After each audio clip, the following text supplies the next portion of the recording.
Hello दोस्तों, स्वागत है आप लोगों का आपके अपने एलाइन जीके जीएस में। मैं हूं अमृत मिश्रा और आज की वीडियो में दोस्तों मैं आप लोगों से चर्चा करने वाला हूं बेल्टॉन एग्जाम जो 8 तारीख को सेकेंड शिफ्ट में बहुत सारे लोगों का मेरे पास मैसेज आया है कि उनके साथ कुछ विशेष प्रकार की प्रॉब्लम देखने के लिए मिली। तो उसी टॉपिक पे आज के वीडियो में हम लोग चर्चा करने वाले हैं।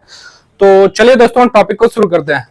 दोस्तों जैसा कि बहुत सारे लोगों ने मुझे मैसेज किया है, उनका कहना यह है कि उन्होंने जो 8 तारीख को बेल्टॉन के सेकेंड शिफ्ट का एग्जाम दिया था उसमें उनका जो वर्ड था वो ऑलरेडी एक वर्ड पीछे हाईलाइट चल रहा था। यानी कि सिंपल सी बात है, जब ये नेक्स्ट वर्ड टाइप कर रहे थे तो पीछे वाला वर्ड हाईलाइट हो रहा था, जिस कारण से बहुत सारे स्टूडेंट को टाइपिंग में दिक्कत का सामना करना पड़ा। और बहुत सारे लोग इसको लेके ये भी डिमांड करना चाहते हैं कि उनके टाइपिंग का एग्जाम कैंसिल कर दिया जाए।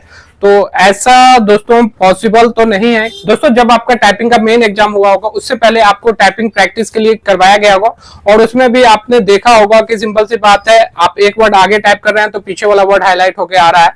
तो इस तरीके से जब आपको पहले ही प्रैक्टिस में उस चीज को दर्शा दिया गया था तो एग्जाम कैंसिल होने का चांस नहीं है। तो कुछ लोग अगर ऐसा बोल रहे हैं कि एग्जाम कैंसिल होगा तो ऐसा नहीं होने वाला है, एग्जाम वगैरह कैंसिल नहीं होगा। दोस्तों कुछ स्टूडेंट ने उस शिफ्ट के कुछ क्वेश्चन भी शेयर किए, तो क्वेश्चन कुल मिला के आपके मीडियम में ही आ रहे हैं, ज्यादा वास्ट क्वेश्चन देखने के लिए नहीं मिल रहा है। तो अगर आपने टाइपिंग की प्रैक्टिस सही से की है और अगर आपने एमसीक्यू की तैयारी प्रीवियस ईयर क्वेश्चन को ध्यान में रख के किया है तो आप इजली इस एग्जाम में क्वालिफाई कर जाइएगा। कुछ स्टूडेंट ने कुछ शिफ्ट के क्वेश्चन हमारे साथ शेयर किए हैं, तो मैं आपके साथ कुछ क्वेश्चन को शेयर कर लेता हूं।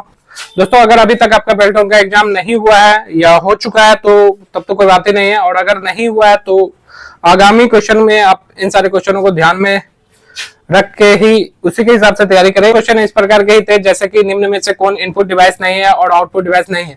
तो ऐसे क्वेश्चन एग्जाम में मैंने बताया था, आपको प्रैक्टिस सेट में भी बहुत सारे देखने के लिए मिले थे। तो इसके अलावा एचडीडी का फुल फॉर्म पूछा गया था। एचडीडी का फुल फॉर्म दोस्तों हार्ड डिस्क ड्राइव होता है।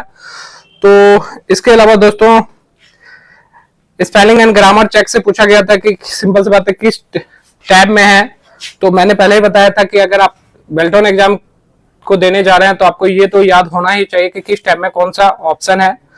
इसके अलावा दोस्तों एक्सेल से कुछ फॉर्मूला पूछे गए थे और एक्सेल से जो फॉर्मूले पूछे गए थे वो उनमें से कुछ हाईलाइटेड फॉर्मूला जो अक्सर आपको एग्जाम में पूछे जाने की संभावना है वो अभी आपको मैं स्क्रीन पे दे रहा हूं। तो आप लोग इन सारे फॉर्मूले को देख के इसके अलावा दोस्तों बीसीसी का फुल फॉर्म पूछा गया था, यानी कि इंटरनेट से जुड़ा हुआ सवाल है। मेल में जो बीसीसी जो होता है सीसी और बीसीसी, तो सीसी का फुल फॉर्म होता है कार्बन कॉपी और बीसीसी का फुल फॉर्म होता है ब्लाइंड कार्बन कॉपी। तो ये भी क्वेश्चन पूछा जा चुका है। इसके अलावा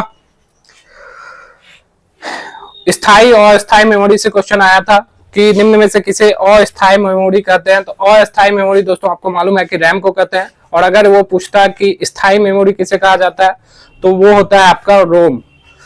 तो इसके अलावा और जो क्वेश्चन देखने के लिए मिला गया है, कुछ शॉर्ट कीज भी आपसे पूछे गए। इसके अलावा दोस्तों आपसे www का फुल फॉर्म पूछा गया, वर्ल्ड वाइड वेब। तो इस तरीके से जो क्वेश्चन है, क्वेश्चन ज्यादा कोई खास पूछा नहीं जा रहा है, मीडियम लेवल का क्वेश्चन है जो कि आप इजिली अगर आपने सही से तैयारी किया होगा तो आप इन सारे क्वेश्चनों का जवाब दे सकते हैं। और अगर आपको टॉपिक से रिलेटेड या एग्जाम से रिलेटेड और कोई जानकारी चाहिए तो आप कमेंट करके पूछ सकते हैं। कुछ स्टूडेंट के मन में ये चल रहा है कि सर कटअप कितना जाएगा, तो कटअप से रिलेटेड एक वीडियो मैं अपलोड कर दूंगा जल्द ही। दोस्तों YouTube पे बहुत सारे लोगों ने इस टॉपिक पे वीडियो बनाया है कि क्या बेल्टॉन अब प्राइवेट होने वाला है या फिर बेल्टॉन में जो अब आगे है कि हमें सरकारी विभाग में काम करने के लिए नहीं मिलेगा। तो दोस्तों पहले से ही बेरोजगारी चरम सीमा पे है और अभी तो फिलहाल आपको जॉब लेना है, चाहे वो प्राइवेट हो चाहे सरकारी हो। तो इस पे ज्यादा ध्यान ना दे, आप अपने एग्जाम की तैयारी अच्छे से करें और जाके अपना एग्जाम दे। कोई अगर ऐसा बोल रहा है कि नहीं अब हमें एग्जाम देना नहीं जाना चाहिए, तो ऐसी इन सारी बातों पर आपको ध्यान नहीं देना है। आपने अगर अपनी तैयारी अच्छे तरीके से की है तो आप जाके एग्जाम दे ले। तो दोस्तों इस वीडियो में बस इतना ही, मिलते हैं अपने नेक्स्ट वीडियो में। तब तक के लिए जय Hind. Thank you very much for watching this video.